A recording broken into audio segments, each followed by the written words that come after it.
Oversized coffee mug. Just a second. Just I've put that back down. I've heard you are really small, Eric. Hello, and welcome to the digital download pop-up.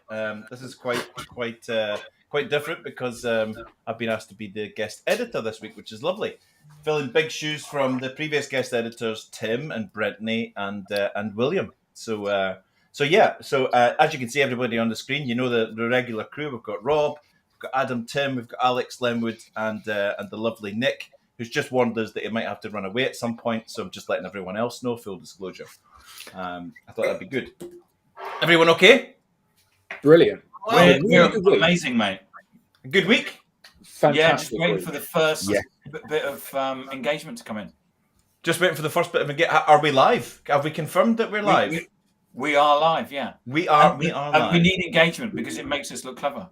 There we go. We've got. Here we go. Thank you. Stay live. All the way from Esbjerg, Tiba Begeman is here. Hello, Tiba. Hi, Tiba. We should say hi, because she probably says that in Denmark to her friends. Hi, Tiba. Hi. And I don't know. Unfortunately, this is LinkedIn user. I don't know who LinkedIn user. I don't know who you are. For some reason, it's not coming through as someone in the sunshine. If you could tell us who you are. And Yanis is here for Handsome Nick. Well, unfortunately, handsome Nick couldn't make it. Yeah, so instead we got so we got an ugly twin. And the lovely Russell Sim. We've got a big turnout from McCartney Underwater Technology Group today. This is awesome. And Andrew Slesser's here too, which is great. Russell Sim, great to see you. Great to see you. So what's actually happening here in front of us is kind of like linked to what we're going to talk about today, because all these people, Andrew, Tiba, Russell, Norbert, and all the people that regularly come in here, we're going to talk about quite possibly one of the keyest the word? Topics of 2022 for business professionals, and that's the importance of, and the growing importance of, building digital communities. So, there she is. Hello, Brittany. Hello, Brent. Good to see you. You should be here. You're in the wrong place. In the heat of the pandemic, we were constantly reminded about the critical importance of human connection and community. And now all you have to read in the business press is you don't have to read particularly deep into. It's Mark Swope, the lovely Mark Swope from Houston, Texas. You read more and more about companies placing the creation of an online community at the top of their to-do list. Yeah, watch out with that water. Yeah. Nick's got a bit of a reputation, you know. Absolutely. So big businesses, smaller businesses realizing now that creating communities, I mean, it's bizarre, right? The whole concept of, if we sell pumps to the energy sector, that's what we do. We sell pumps to the energy sector. Why would we want to build a digital community around the fact that we sell pumps to the energy sector? But now more and more often, it's because all these McCartney people are here. Now we read more about companies that are starting to put the idea of creating online communities right at the top of their to-do lists for 2022, or at least starting to consider it. So online communities, believe it or believe it not, I've been doing some digging on this, are expected to soar in 2022 as organizations seek to better connect and collaborate with their customers. There's a lovely study, which I might share in this chat, from HiveBright. 56% of professionals in this survey that they did, with a good couple of thousand people across a range of sectors, said that their leadership view community as more essential since the start of the pandemic. And here's one for Lenwood. This is playing right into Lenwood Ross's side of the tennis court. The quote from, according to the Direct Community Economy Report, corporates are moving from the CSR era to one of purpose as strategy. Hey, I've been talking about it for a while now. Yeah, I just tee it up, you knock it out of the park. Recognizing that their role and responsibility in the community that they serve, innovative customer brands are using a community-led approach to redefine what it means to sell to their customers. And Mike Scotland, what a legend he is. This guy here, you need to know about this guy. It's stuck. I can't bring it. We're gonna have to do that. Have that up for the rest of the show, Eric. I think. Has it stuck? It's stuck? Yeah, absolutely. Yeah, I think you should just say it. It's just beautiful. It's the name of an online community that I've built, actually. So we've got all this change, all this. So in 2022, we can expect much more organizations. There's many more boardrooms now sitting around thinking, actually, regardless of the fact that we're maybe in a technical sector or in a sector that maybe this didn't matter before, the whole idea of digital communities is becoming super important. So I thought it'd be a nice thing to explore because it's one of my top 3 things for the year. Is this whole idea of creating communities. And I love the idea that in the past, the whole concept of building a digital community, maybe 10 years ago, we might have thought that might have been the sole responsibility and the sole domain of large marketing agencies with big hefty budgets. But now we see that actually someone with a bit of a will, someone with a bit of intelligence and a bright idea, a social media account and a laptop can do as much for building digital communities as big, probably more, because it's authentic and genuine than any big marketing company can decide to do. And that's what we're going to explore today. I don't think intelligence has anything to do with it. And now that you say that, I agree. Well, thanks for coming, everyone. This was a rubbish topic to pick. Yeah, absolutely. It's a nation. It's a nation. It's a nation. So we're gonna explore the idea of digital communities from the start through to everything else. The dictionary, we have all the gang here, and we've also got a lovely special guest that around about past. I've asked Tim to bring them on. I don't know, are they in the green room? Our lovely guest, Tim, are they there? No, not yet. No. Hopefully they'll come, and that'll be excellent. Who is the very sort of living embodiment of this whole idea of digital communities? So, does anyone remember growing up and being part of, even if this is directly related or indirectly related? Do you remember as you were growing up being part of a community or part of a group that felt good? Yeah, absolutely. Yeah, Sure. Because it may surprise people. I'm going to remind people that last week I was asked what I wanted to be when I grew up. And what I wanted to be was a footballer. There's still chance. Absolutely, yes. Yeah. I mean, there's 2 chances. Yeah. There's 2 hopes. There's 2 hopes. Yeah. And I actually played football. I actually retired from football at the age of 12. But up until there, I actually played football because I thought I was quite good. But when you go to a school and there's only 80 pupils for the whole of the up to the age of 11, you don't actually have to have very many people to actually be quite good at it. And I actually ended up. We played in the league. It was under 12s, and can't remember where we were in the league, but I actually played in the cup final. We lost, but it was a proper ground. Well, if you call Malvern Hills Football Club a proper ground, and what the thing was it was a community. We all knew that we had roles. There was people that had strengths and weaknesses. Mine was not in. I was right back in the changing rooms, and put my light on here. I was in defence, but we all had roles. It's a giant. And we knew what we had to play. So, but there was that overriding sense of community. Anybody else got a memory about something that you were involved with, which felt like this is us and we're part of this, and it feels good?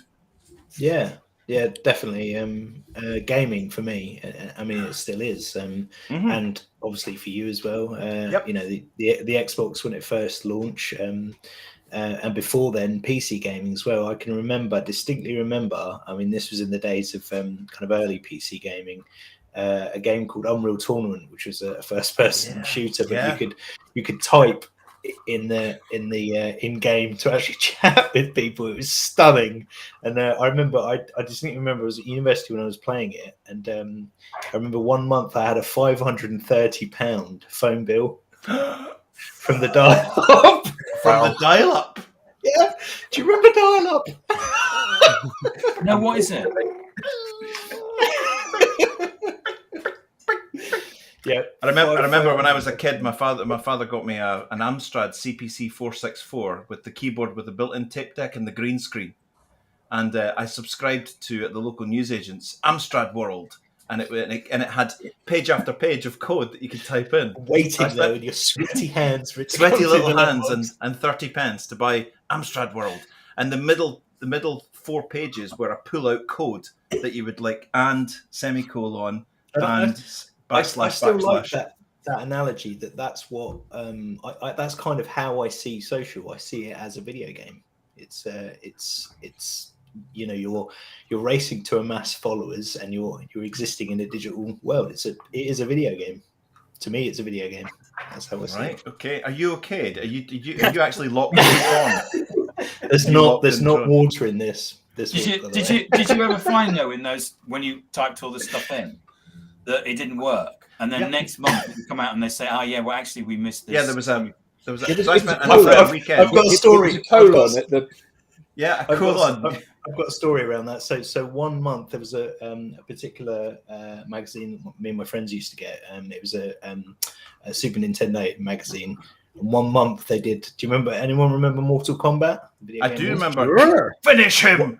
1 month in April. 1 month they released a big long code that you had to put into Mortal Kombat on the SNES, and it would unlock the blood mode.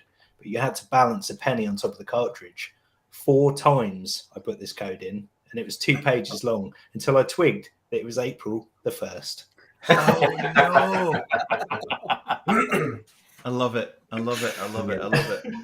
Alex, you've got a thing you'd like to. You remember heading down the old school disco, don't you? I do. So when I was about 11, my parents split up. We moved 200 miles away with my mum back to her roots up in Hull, if anyone knows Hull. Yeah. It was incredibly scary because I had to go to a new school and make new friends. But every Tuesday night they had a kind of a community disco at the school, and so we would all meet up every week. And it really sort of helped to. Can't stop now, don't you know? I don't want to let you go. Don't go. Did you have the big flock of seagulls thing going on? Too cool for dancing. Too cool for dancing. But the one thing I remember was we'd every week after we'd not done any dancing, we'd go to the local chip shop and have chips and spicy salt, and used to love it. But as I was thinking about this session today, I was just trying to remember the name, couldn't remember it, Googled it, and apparently American chip spice salt, even though it's called American chip spice salt, it's a whole thing. It's a whole thing. Wow. It's a whole thing. Is that like going out with just a shirt on in the middle of winter? That's a Newcastle thing. Okay. But you're up at, I remember I went over to visit some friends in Australia, in Perth, and they took us out and they put chicken salt on their chips. It's a sort of spicy salt, so I'm wondering if it's kind of the same. But this it's a whole thing, right? Brendan's asking what a disco is. It's kind of like a really really rubbish prom. That's the best way I can describe it. I used to have a friend that lived in Hull, and he said they had a little phrase: "You go up the tower for an hour." Is that right? There was somewhere called the Tower, and they went to the tower for an hour. No. Okay. That's good radio. So there's we can all link back to something that we were involved in community wise, and that we think, but exploring what communities can create for us and what the paths that they can open up for us in a business perspective. Alex, from the school disco, can you take us to Dubai? I can. So 2015, moved to Dubai with the company I was working with at the time, and running a sales team, and really struggling to get traction and build relationships. So we started by getting a group of customers, managed to get a few prospects along and a few partners to like a panel discussion. Like we kind of called it a networking thing, and there was maybe 5 or 10 people in the for the first couple, and we'd do this every month or two. And after about 4 years, we were regularly getting 60 to 70 people together, and it was turning into a bit of an event. And it was really quite magical to see over the months and years how people would start to look forward to coming to this thing, a relaxed environment. Sometimes we'd put food on, there'd be drinks, and it sort of grew into something that we didn't imagine it would do. So that was from us. So you were struggling to get the kind of traction that you wanted in terms of relationships and conversation and the depth of relationship. So you set up this thing from nothing. Yeah, this is what I love, right? So someone just says, let's just set something up, and basically you set up a place where people could come and actually just chat and be humans together and be nice together. Put on a bit of food, put on a speaker, something like that, and all of a sudden, people are starting to really enjoy this experience. So therefore, they're becoming a little community around your thing. Did it help your business standing? Did it help where you were going? Massively. So we made a point of saying, look, no selling. There was absolutely no selling. No one's going to talk about, the company and the products that we were actually selling. And we ended up selling. So, so it was quite magical. People would come, guards would be down, and inevitably the conversations would lead to commercial conversations. Outstanding, because we're seeing more and more of that now, where organizations are saying, right, okay, there's the LinkedIn lives, all the social media lives that you can do. There's Nick and I were talking to a client the other day, saying, so in your sector, who is it that runs the most successful live stream on the topic that it is that you guys do for a living? Well, there isn't one. Oh.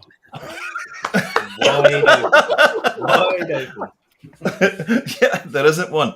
So all that space for eyes on, activity, focus, people joining in, creating conversation and chat and all of that is wide open, right? Wide open. As we said before, if you've got a bit of intellect, notwithstanding Nick, if you've got a bit of intellect, a laptop, a webcam, and a social media account, and a bit of a spark about you, you can make a real go at this, right? You can build community. Absolutely.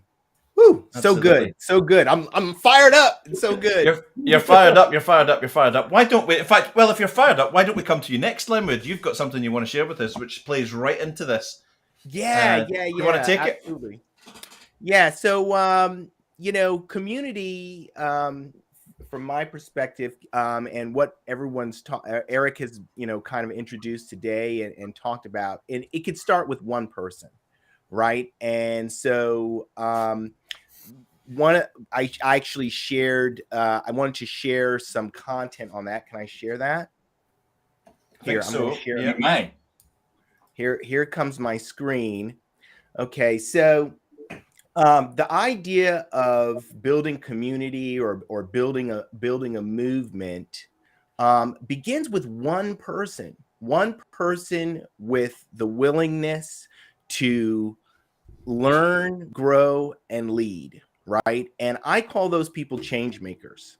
All right. And I'm sharing this post because I have a community, and Sarah, who works with me, is part of that community, but she also has her own community that she nurtures on a regular basis. And last week or week before last, I shared a post about this idea of change makers. And this thing was viewed by like 150,000 people. And the reason is because there are so many people out there with something on the inside of them saying that they can make a difference. They can make a difference, right? And that's why I think this thing went viral. And that's what building a movement is all about. It's about, first of all, the change makers who are out there willing to do something. It's about empowering them to overcome resistance to change. It doesn't matter where you are, whether you're talking about changing an organization or changing a community or going so far as changing the world. There's always going to be some level of resistance to change. And then most important, it's about social connections, because the way you build movement is through people. right? Everybody has a different level of resistance to change. So if you can light a spark that starts to move from person to person, before you know it, you have a movement that turns into a huge community. And when movements are fully grown, they're revolutions. They're revolutions. Vive They're la revolutions. revolution. I only think of the Yeah. song Alice's Restaurant when you talk about starting a movement. Yeah. Oh, okay. I was actually talking to an innovator yesterday, and she was talking about how when she got into her organization, she had very high level resistance. Okay. They brought her in. We need you to come in. We got to create an innovation culture. And someone, not the person that brought her in, very high in the organization, resisted that. Right. And she talked about how she did something called Wisdom Wednesdays. She just started it up. She couldn't get support for initiatives anywhere, so just said, "Well, I'm going to do this Wednesday Wisdoms and get people to come to lunch." And she's going to, have a guest who's going to talk about something, right, on these Wednesday. Next thing you know, she's got 100 people in the organization coming to these things every Wednesday. And I said, there you go. You've identified the change makers, the people who are willing to learn, grow, and lead. And you got to do that. So that's what I have to say about movements and community. Do you think there are covert, uncovered change makers everywhere? That have never seen the there light are of day, absolutely change makers everywhere. There are people all the time saying to themselves, I wish it was different. Somebody do something about it. Right? But the somebody is you. You're the somebody. It's you. Yeah, it's you. You're the somebody who can do something about it. And I think the way that we can get more positive change in the world is by empowering those people who really do have a willingness to make a difference. They just don't know how. They don't know how to do it. I mean, today it is so easy with social media, right? If you've got, to your point, Eric, a little fire in your belly, a laptop. Yeah. With a fire in your belly, you can start a movement. That's right. Do you know, it's funny. It's funny. Very big one. Every time we do this, I get about 6 titles for blogs, and I've written down, you are the somebody. Today it's so easy. Fire in your belly, start a movement. Yeah, I've definitely got that. But I think that's certainly true. But I do think that the really big challenge here is that people default back into doing a sales pitch, whether it's individuals or it's organizations, because either because they recognize that their time needs to be spent generating revenue, or they default back into that because they assume that everybody shares their passion for what it is that they do. The most important thing in the world is this new expenses entering app to add onto your phone, because it just revolutionizes it. And it does make things better, but it's not the top of my hit list of things to do any more than it is most other people's. And I think that these movements are most powerful at the point that people recognize, further to your point, Lenwood, it's about the people. It's about bringing the people together. And the thing that was lovely about your thing that you did in Dubai, Alex, and the school disco and Tim's football match, about all of those things, was that it was people bonding over a particular thing or series of things or shared experiences or whatever it might be. And when you get to know the people, you get to trust the people. And then that's the platform upon which you introduce them or possibly even commission them to do something. But so often people put the cart before the horse. And I was going to talk about, and the best example we have for any of us is Eric's program that he runs on a Thursday morning. Shameless self-promotion.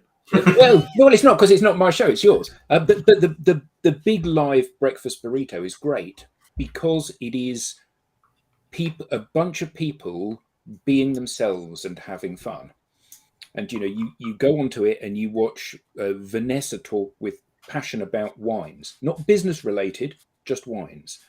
And then we have some of your clients or connections sponsoring a prize giveaway for some Amazon. It's usually Argos vouchers, isn't it? Yeah.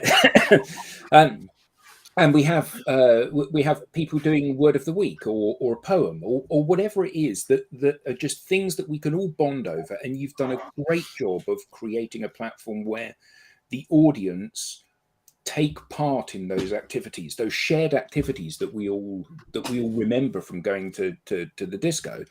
And I get to know and like people that are on there, that are reading the poems or giving the word of the week, or people that are engaging with the content. And that's the point, isn't it? You build that sense of community, and then you can pick up the phone and speak to one of those people and say, I just wanted to have a chat to you. And that's how we build trust. That's how we've always built trust. And there's no shortcut to it. And when at the beginning you spoke about what we're going to do is, we're going to, companies saying we're going to make community the focus of what we do. I think they'll fail. And I think they'll fail because they will try to monetize it at the earliest opportunity.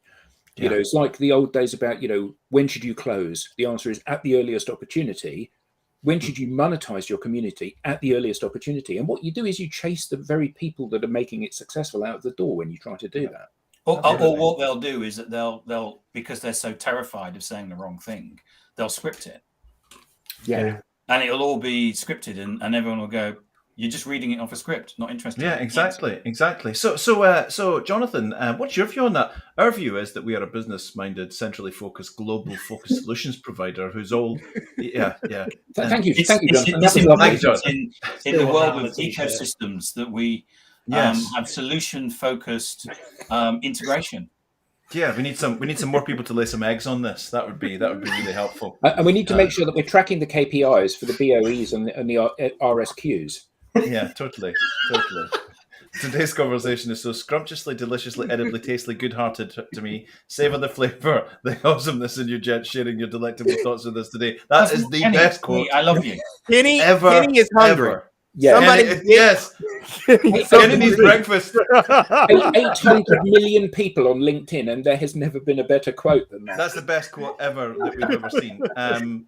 Thank you so much for Kenny. Even. I deliberately didn't want to mention the burrito, but I'm so glad you did. Thank you very much. That's very good of you, and we enjoyed doing it. And you're right. So I think one of the reasons why it has achieved the success that it has today is our headline. Our headline principle is let's see if we can create a community. But let's have the first principle as funitize, not monetize. Mm-hmm. So let's ignore every opportunity to try and eke out some sort of weird corporate-y straight edge thing.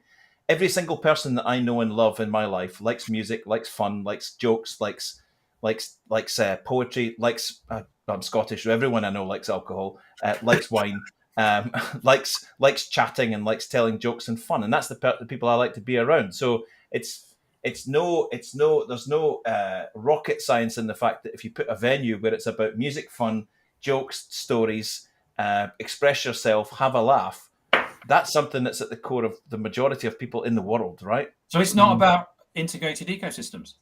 Not yet. Next week. Exactly. We are very lucky. Tim, can you just give me the nod? Are we all clear? Yeah. We're all clear. We are graced with the presence of Tracy Borreson. How are you? Hello. Good morning, everybody. Can you hear me okay? I am in my car. Hi, Tracy. We can hear you perfectly. And I must apologize. When I asked Tracy to come on the show, she said yes, because she's one of those people that will say, yes, I definitely want to be there. And then she said, listen, I'm going to be on holiday. So I'm going to be up in the mountains. Now, you live in Calgary, right, Tracy? But you're on holiday right now. I do. I'm in Canmore, so I don't know if you guys can see the mountains. We can see a Are tree. there bears there? Anyway, are there bears? there are. Well, there's not bears in town, but there are bears. They're not just walking about on holiday. There's not bears outside my car right now. Tracy, yeah, you're on holiday with the family. I think you've probably sent the family away to get some breakfast or something, right? So you The can family do is still sleeping, which is why I'm in my car and not in my hotel room. Right, fair enough. The reason we've asked you on is because you are the living embodiment of this whole idea of creating digital community, right? So you, I think just over a year ago, you set up Your Business Peeps. Yes. Take it away. So- Why did you start it, and what's it all about? So, and I don't know about you guys, but I know a lot of people, and this is what happened to me during the pandemic, was that like I was used to networking locally, right? There was always networking events and my company was hosting things. And so there was always opportunities to meet and greet locally. And then when the pandemic hit, all of those disappeared. And I am an extrovert by nature. And so that did not work very well for me. I was like, okay, where do I meet new people? Because I love meeting new people. And then I thought, well, I have all of these amazing people on my LinkedIn. I probably should just start to network with them and learn more about them, have coffee chats, virtual coffee chats. So I embraced the virtualness of relationships. And to me, a community of people is a group of people who join in fellowship to move towards a goal. And I was very lucky to find a lot more of those people online than I found locally.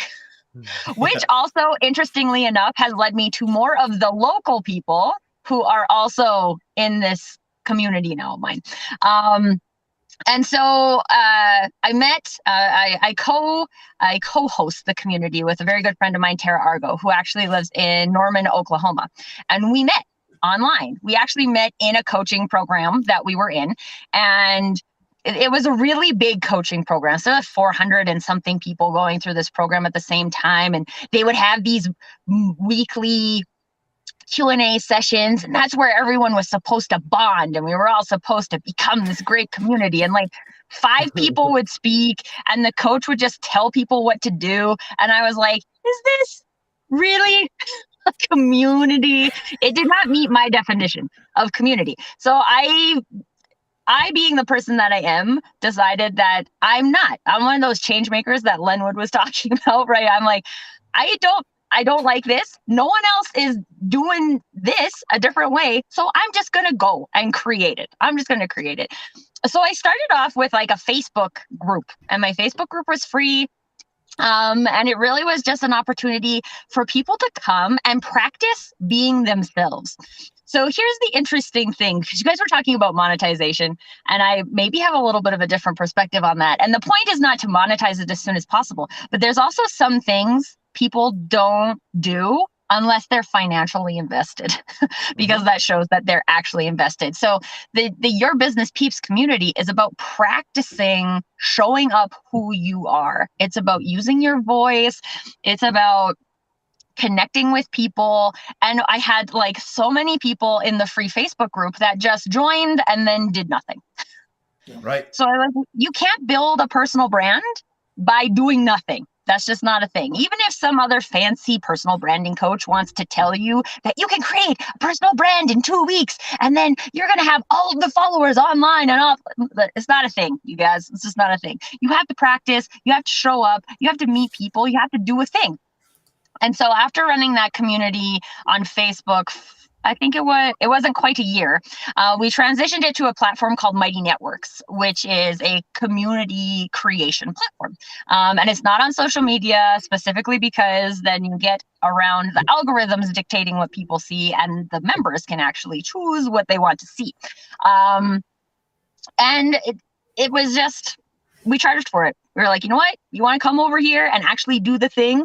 It costs $25 a month, right? If you can't spend $25 a month, which is what I spend at one trip to Starbucks, to do a thing that you say matters in your business, then you're not. That thing doesn't matter in your business. And I'm not offended that it doesn't matter in your business, but be honest with yourself, and it doesn't matter in your business.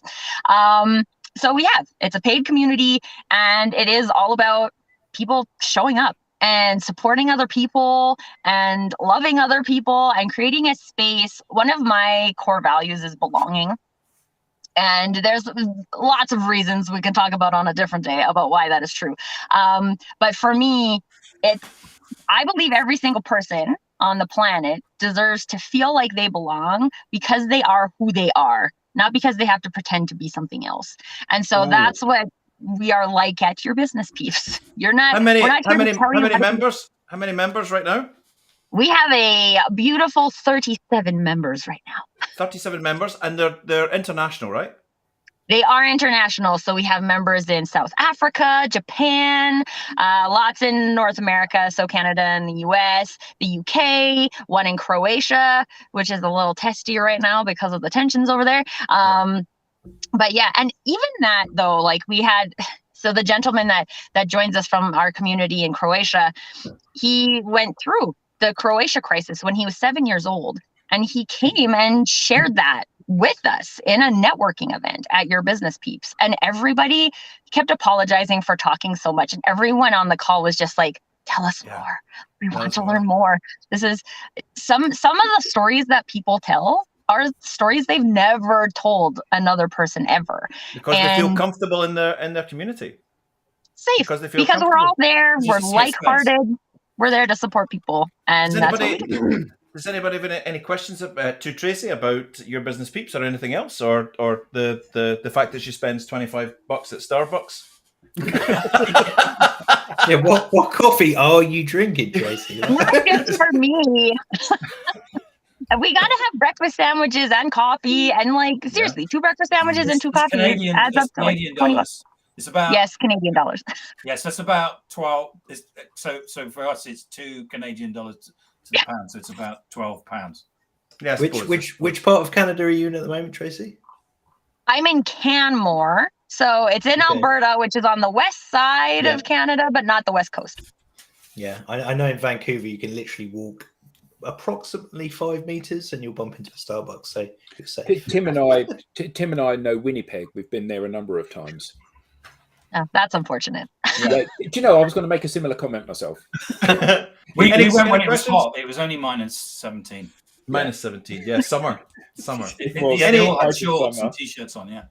Any questions while we've still got Tracy with us about Your Business Peeps or anything else? Yeah, I'm interested to know what makes it different from other communities, because if you get anybody who knows about communities, you'll usually get them. They'll start talking about AOL and groups that they set up 20 years ago. what makes it different?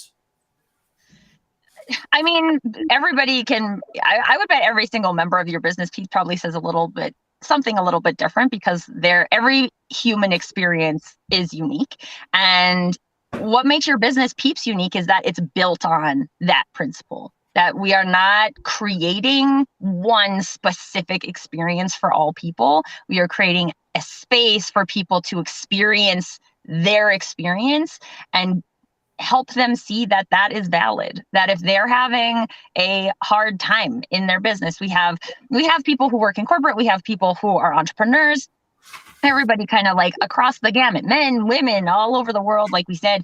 And it's just, everybody's having their own experience. Everybody hears a specific piece of information and they interpret it a different way. And there's so much narrative in the world that is tied to, that's wrong, you can't believe that, I'm right, right? We get this fear of being wrong, so we don't explore thoughts and ideas like that. And so we don't do any of that. We are not here, Tara and I say this all the time, we're not here to tell you what you should do with your business, how you should show up. We are here to give you a playground to practice what feels authentic for you. Mm-hmm. And that's it, right? We will support you, we will celebrate you, we will commiserate with you, but we will not tell you what to do, because this world is built on too many other people telling you what to do. And all of the people in our community are people who are just like, they're done with it. They're done with being told with what they should do by someone else, and they want to explore what they would do. Mm-hmm. We need to let you go back and enjoy your holiday before your family realize that you've nipped out to the car. Just in closing, someone's sitting there, just like you were sitting on that coaching thing, being told this is about make a community out of this, and you're thinking, no, I want to do something different. A couple of tips just for someone who's sitting there thinking, I think I've got an idea, I think I'd like to do something. What would you do? What would you suggest as a good idea tip for them? Well, my favorite thing to say to everybody, all my clients included, is what would you do? So each of you on this call, each person listening today has a unique way that they would build a community. You've done that before in your life. You might have it in your family to some degree. You might have done it in school to some degree. You might have felt like you didn't have a community for some specific reason. So exploring why you want to have a community, and if it's because some coach told you you should, that's a bad reason. If you explore why you want to, and then base everything you do in that community off of that. So again, for example, with your business peeps, we were tired of being told about what to do. Everything we build our community on is based on not telling other people what to do. Otherwise, we're a hypocrite, right? We can't go and create a community and be like, oh, but you shouldn't listen to that person. You should listen to us instead, because that wouldn't be based on the values, the core values of the community. So understand what those core values of your community are and base everything you do off of that. All right. That's the mic drop moment. That's the mic. Time for breakfast. It was so good of you to join us. Thank you so Thanks, much, Tracy. Thank you, Tracy. And we'll see you again. Thanks, Good luck with your everybody. business, peeps. Thanks, Tracy. Fantastic. Fantastic. Thanks, everyone. Wasn't that great? There you go. It's been done. Solid advice. Yeah. Solid advice. Sorry, And I Nick, think you that might be Tara. That's Tracy's partner in that. So wasn't that great? I think it is. Yeah, it was great. And you know what? One of the things I loved about it was, you know what? You can have a community and it can be small, Yes. right? Community starts small Mhm. and then it grows. Okay, you can't be afraid to get something started. Well, that person's got 10,000 or 1,000 or Who whatever. cares? Who cares? Yeah. Who Mhm. cares? I One think becomes two. that's particularly for what she does, encouraging people to be themselves and share their own experience. I think that being in a small community to start with is crucial. Yeah. So, anyone that has stood up in front of a big audience knows what a terrifying experience that is. It's one thing to stand up and speak in front of your business group where there are 20 people. It's something else to speak in front of 500 or 1,000 people. And actually to throw somebody in at the deep end and say, you've never actually spoken about your journey. You've never really engaged with people at a personal level. So here you are, you go out onto this platform with 1,000 other people. It's a great way to get people to lock up and not do anything. So I think Nicely starting put, small is Tara. really important. Yeah, well put. Tara Argo, you might have the coolest name we've ever had on this show. That's a pretty cool handle. I like that indeed. So that was Tracy, and thank you so much to Tracy for coming on and sharing her story about actually saying, bugger it, I'm going to do my thing. I'm going to make a community and makes it happen. Do you want to pull that little thread a little bit further, Rob? You've got something you'd like to share with us, Rob. Love to. Yeah, over to you, sir. Today I wanted to share a post with you that I found by Jennifer S. I don't know Jennifer, so I couldn't tell you her last name. According to her byline, she is, among other things, a co-founder and a brand consultant. Jennifer's post highlights a CPG brand that is packaged goods targeted at consumers. Think something you'll find on a grocery shelf. Right. And this was built through community-led design. Of all things, they focused on breakfast cereal. And not just one cereal. They have an entire line of cereals designed by community. Now, two things came to mind when I think of a bunch of otherwise random people getting together to share their input around breakfast cereal design. I love it. For whatever reason, my mind first goes to a classroom full of kindergartners. Surely they're the ideal target audience for breakfast cereal. And the monstrosity that would come out of a brainstorming session with them. It would be fruity, frosted, and chocolate flavored. It would be all marshmallows and toys, of course. And because they want the milk to change colors like chocolate brown, pink, green, and rainbow, it would actually turn gray. Ew, I shudder at the thought. The other thought that comes to mind is the fable of Stone Soup. The story where a village starts with nothing, but everyone comes together to work collaboratively, each contributing what little they can. But what they contribute pairs well with what was donated before them. This post also left me with an example of an answer to a question that I've been pondering lately. We have so many examples of, quote, real world communities that have recently been digitized and brought online, like sales meetings and trade shows come to mind. But can you start with a digital community and bring it into the, quote, real world? Oh, Mr. DJ, I'm looking for a little fun, a little bit of nostalgia. And That was sweet. From hood to hood, from city to street. play Breakfast Cereal by DJ Yoda featuring the great Biz Marquee. it's on. You like cereal, no matter who you are. You all like cereal. I like cereal. You like cereal, no matter who you are. We all like cereal. Remember that time we all danced to "I Like Cereal, We All Like Cereal"? Remember that time? Rob, I look smokes. forward every week to your Mr. DJ requests. I think they're absolutely awesome. And yeah, fantastic. Well done. Well done. Community based around designing breakfast cereal.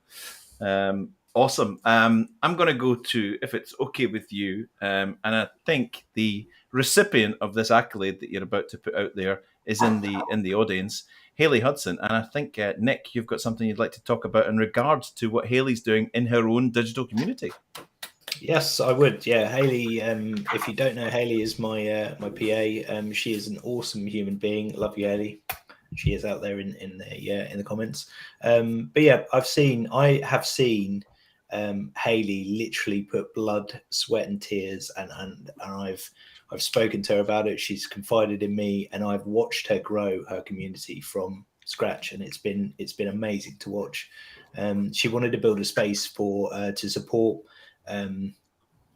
VAs in the industry and ensuring that the admin industries kind of had a go-to space where they could kind of learn off each other, collaborate and expand their network.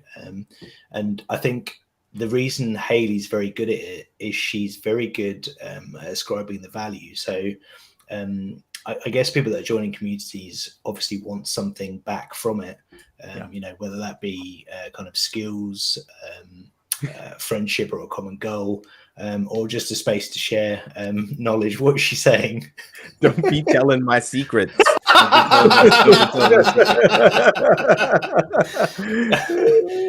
But I've seen her and I've watched how much effort. I mean, it's not, and I'm sure Tracy could probably attest to this as well. It's not an easy thing to do. Growing a community, it requires an awful lot of effort in that initial. And you've probably seen the same thing with Burrito as well, Eric. You kind of start and it's like, is anyone going to turn up? And then it slowly over time starts to expand and starts to grow as word of mouth gets bigger, and people go, come and check out this thing over here. So yeah, I just wanted to give a huge yeah, only my parents call me Nicholas or Hayley when she's in a foul mood with me. So that's what You're getting today from Brentney as well. Brentney too. Is going Nicholas. But yeah, I've seen her put an awful lot of effort into growing that community, and it's just been lovely to watch the process. And I've learned a lot from the stuff that she's talked about in terms of kind of growing it. The kind of pitfalls and things to look out for. So. Yeah, it's been if we are very lucky, maybe on a future digital download, we could get Hayley Hudson to come on and talk about some aspect of that community. Maybe not directly the community. You could be the guest editor, Nicholas. Oh, yes, that'd be great. Nicholas, you could be Nicholas. Nicholas, stop using that word. Beginning to sweat. He says he only gets called Nicholas when he's on the naughty step. That's it. All by my wife. which means he's called Nicholas most of the time. Yes, exactly. Yes, exactly. No, thank you for that, and it's absolutely valid. Thank you so much. That's excellent. Timothy, seeing as we're going very formal with names, Timothy. It's only my mother that calls me Timothy. Tim, you had a piece of content that you wanted to put up which kind of like showed the beginning embers of perhaps community growth, didn't you?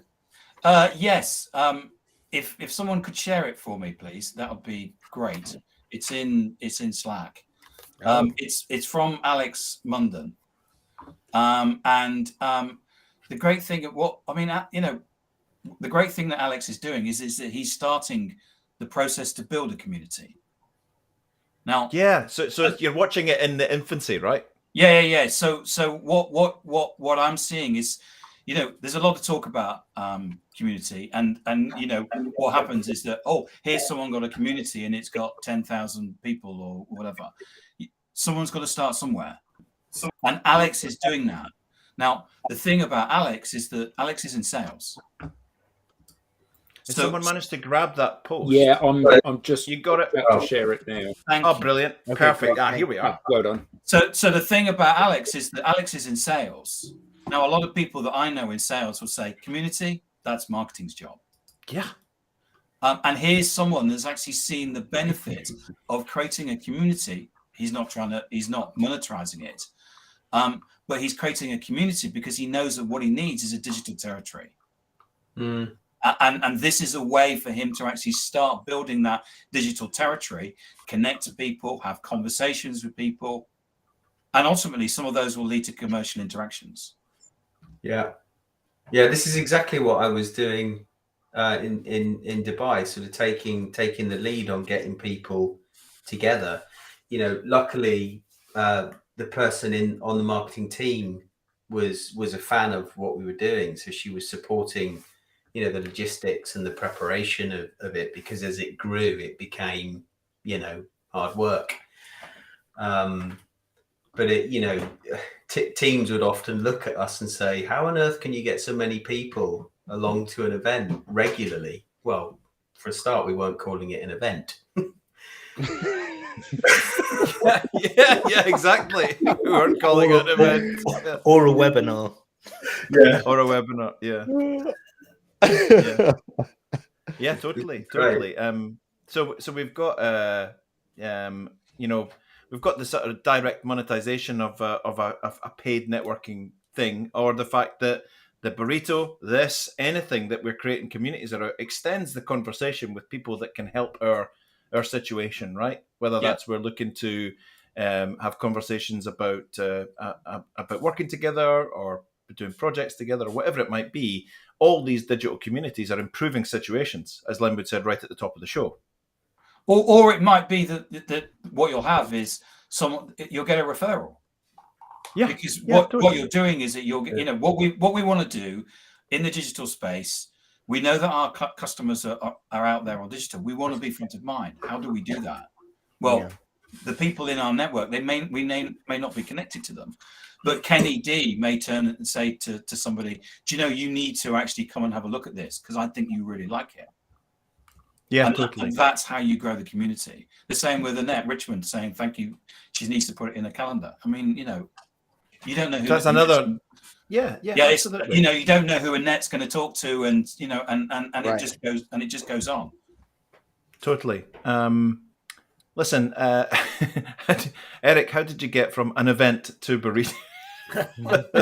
Yeah, absolutely. Long story. It's a long story. But we'll maybe do a. You were going to call it the evening event, weren't you? And then you decided to call it the breakfast burrito instead. Exactly. Wednesday's webinar.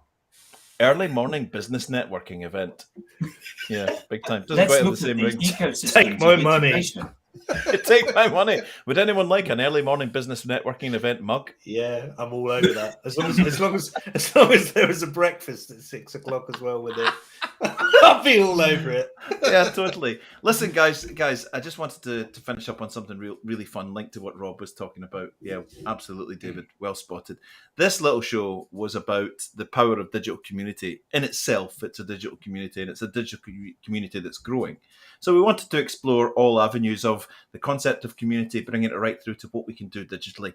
I think we've all agreed that the idea is Tracy Borreson's the living embodiment of it. I'm not happy with what's been put in front of me in terms of forced community. I'm going to go off and do my own thing. You have the power to go off and do your own thing. If you have that bit of intellect, that bit of spark, if you have a social media account, if you have a webcam, and you've got a couple of mates, you can start to create the beginning little snowball at the top of the hill for a large movement. The internet is now doubling in size every 2 years, resulting in a 50-fold growth of content and data. Lots of this digital community embeds itself and is founded on content. The explosion of content that we're all seeing means that a lot of content is not being seen. And our limited attention spans means that we don't find what we're looking for immediately. If we don't find it, we just simply look elsewhere. So we have to provide something different that stands out, that grabs the attention and lets people anchor into it. So that is our little show about digital community. To finish off, I'd like to go back, if it's possible. Remember that show that we finished off by going around the team and asking them what their favourite breakfast cereal was? Do you remember that show? Rob, what is your breakfast cereal of choice? I think Honey Nut Cheerios was my go-to for the longest time. Honey Nut Cheerios was the go-to. Absolutely. Tim, have you got a favourite breakfast cereal? Yeah, I'm not allowed to eat them because they're too. I love Crunchy Nut cornflakes, but Crunchy Nut cornflakes. well, Adam, I can't eat them. Well, I tend to be sweet. a muesli eater now, but for the joy I get from Cocoa Pops and the brown milk that you get as a result is unsurpassed. this was worth the price of the ticket admission alone. This little 3-minute segment. Awesome. Adam Gray loves Cocoa Pops is a revelation. He's cool for Cocoa Pops. No, The joy from Cocoa Pops. Do you put your ear to them? No, that's only with normal Rice Krispies. Yes. Yeah. You didn't know anything, Tim. You didn't know anything. I've never had Cocoa Pops. Alex, breakfast cereal of choice. Yeah, my favourite is Jordan's. It's like a muesli, but there's nuts in there, but it's the I know honey what you mean. flavour. Do you know? Yeah. Yes. Favourite. Yes. Linwood, sir? You know, I had 3 breakfast cereals that I really loved as a child. But if I had to choose between those 3 breakfast cereals, I would have chosen Apple Jacks. Did you guys have Apple Jacks? I don't know, but I'm so drawn into the way you're delivering this. right Any now. apple in it. I'm so drawn into the way you're delivering this. It was like intense. It was like a State of the Nation address. Apple Jacks. Apple Jack. Guys, I gotta go get cereal. And Nicholas. I am a huge fan of. They are a game changer. If you've never had them, cinnamon grahams. Oh, very It's tasty. like cinnamon toast on. But that's a eat out the packet cinnamon grahams for me. They're like a they snack. are dangerous, dude. They're just like just give me a Absolutely. bucket, stick the whole thing in. Bosh. I'm good. 51 years old, and I'll never have a single bowl of cereal. I'll always have 3 cereals in the bowl. So what are your 3? You haven't told us yet. So there'll be Maltese or Shreddies. I love Shreddies. Yep. There'll maybe be a Weetabix in there. I've got the occasional thing for what's the shredded wheat. I like a bit of shredded wheat. I used to like old school Alpen. Yeah, Alpen. yeah. Loved Alpen. Loved There's Alpen. tons of sugar in that stuff. Yeah, No tons of added sugar Alpen is the one you want. Yeah, but I think fundamentally is are we Apple Jacks? Yeah, without a doubt. Are we ready to say goodbye? Because I'd like. Well, to, we've actually got a joke. We've got a brilliant joke from Jess. right. We're serial offenders. Oh! Oh, On that bombshell, I'm going to play out with Rob's tune. Thank you, everyone, for tuning in. It's been an awesome show. Thank you. Tune in next week. There'll be a much better editor than I, and we will take it from there. But in the meantime, Cereal, no matter who you are, they all like cereal. I like cereal. Bye, everyone. Bye. Bye, everybody. I like cereal. Bye. You